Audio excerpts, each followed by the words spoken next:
This is Unhustling with Luis Baez.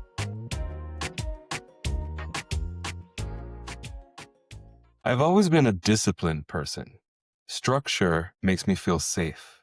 Lists make me feel like the world makes sense. My mornings were a ritual, not just routine.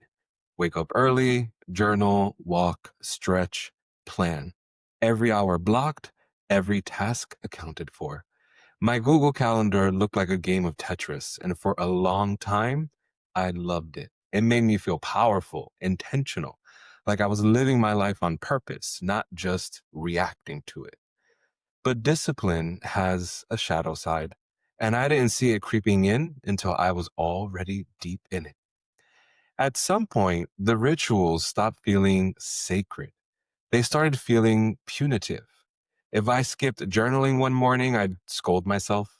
If I missed a walk, I'd feel guilty the whole day. If I didn't finish everything on my to do list, I told myself that I was behind. I started treating my routines like report cards. Each unchecked box was proof that I wasn't doing enough. I told myself it was accountability, but really it was punishment, wearing a productivity badge. And underneath all that structure, shame. Because somewhere along the way, I'd made discipline my apology for being human. I was trying to outrun imperfection, trying to earn peace through perfection. And it all came to a head on a flight home from vacation one time. The week had been beautiful. Ocean air, quiet mornings, no notifications. But the second I buckled into my seat on that plane, I felt that old twitch, the urge to check my inbox, to open my notes app and plan my comeback. I told myself I was just getting organized. But then something cracked open. I started crying quietly behind my sunglasses because I realized two things. One, I wasn't fully present for my vacation. The whole time, I've been worried about what my inboxes looked like. And two, I was dreading going back to work. Not all of it, but one client specifically. A client I'd signed because I'd hoped they'd turn into a bigger partnership, but the truth was they weren't people that I wanted to grow with.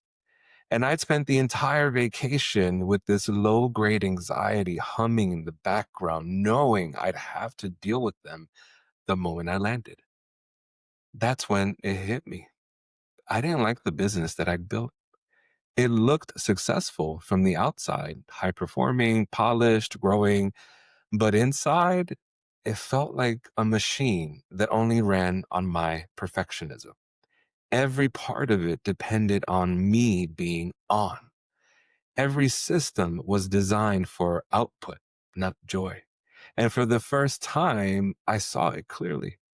My discipline had turned into a cage, a golden one, but a cage nonetheless.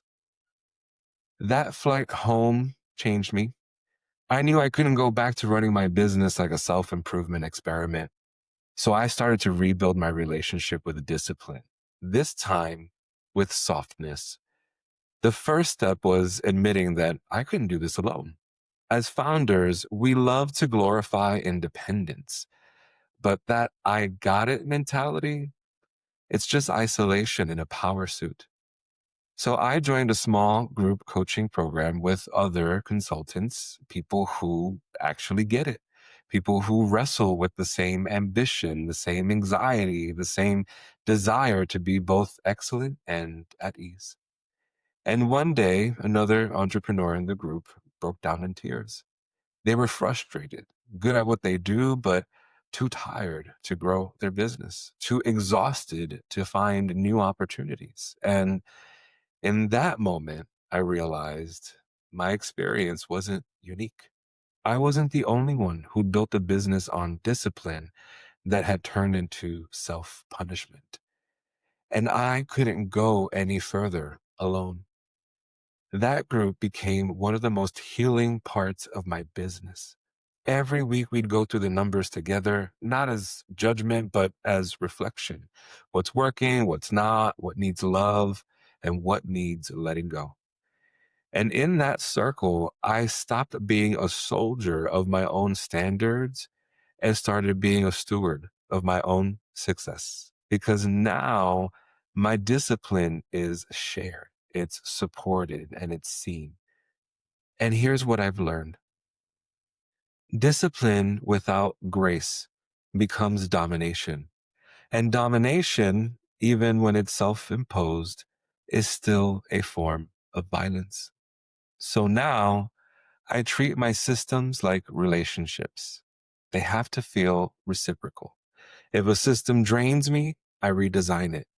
If a habit shames me, I retire it because I refuse to build my next level of success on self harm. Unhustling is brought to you by bookedbusypaid.com, the home of systems that support your sanity. If your business is scaling faster than your energy, it's not a motivation problem, it's a systems problem. At bookedbusypaid.com, I partner with founders to build the structure that turns chaos into clarity and growth into peace. Because building a business you love shouldn't cost you the life you're trying to protect. Visit bookbusypaid.com to start freeing up your time today. Now I want to leave you with a few questions, the same ones that guided me out of that cage. Take a moment to really reflect, talk it out loud in the car, in front of the mirror. Be weird. Be weird, but be deep. First question: where in your life has discipline crossed the line into punishment? For me, it was my to-do list.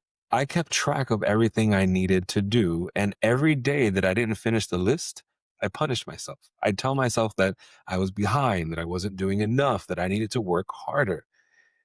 But then I made one small shift. I stopped tracking my to-dos and started tracking my got dones. And when I looked at what I'd actually accomplished on any given day, I realized something. I am far more capable than I gave myself credit for. The problem wasn't my productivity, it was my system. My old system was designed to make me feel like I was never enough. My new system reminds me that I'm already doing the work. Next question: which routines were born from love and which were born from fear? My morning walks, those were born from love. I live by the zoo, and every morning I get to say good morning to the giraffes. They bring me joy. They remind me of that childhood curiosity that I never want to lose. That routine serves me. It fills me up. But the incessant refreshing of my inboxes and feeds, that was born from fear. Fear that I'd miss an opportunity, fear that someone would reach out to me and I wouldn't respond fast enough, fear that if I wasn't always available, I'd be forgotten. And once I saw that, I knew I had to let it go because routines born from fear don't serve you. They enslave you. And last question: who would you let in to help you carry the weight of your ambition? For me, it was joining that group coaching program. And it wasn't easy because letting people in meant admitting that I didn't have it all together. It meant showing up on calls and saying, I'm struggling. I don't know what to do. But in that vulnerability, I found validation. I found community. I found people who understood me. And I learned all the mindsets and thought patterns that had been keeping me stuck. I couldn't see them on my own, but when someone else named them, I finally understood. And that's when the real shift happened. One of the first things I redesigned was my outbound prospecting flow. I built a system that worked, but it was exhausting. It required me to be on all the time. So I asked myself, how do I make this sustainable without compromising the high touch experience my clients have come to expect? And I redesigned it. I built in breathing room. I automated the parts that didn't need my personal touch. And I made it work for me instead of the other way around. And you know what? My clients didn't notice a difference in quality, but I noticed a massive difference in my energy because the system wasn't draining me anymore. It was supporting me. Discipline built the foundation of my success, but grace built the life around it.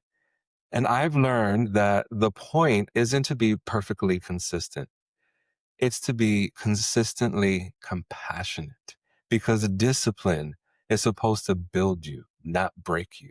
And if it's breaking you, then it's time to rebuild the rules.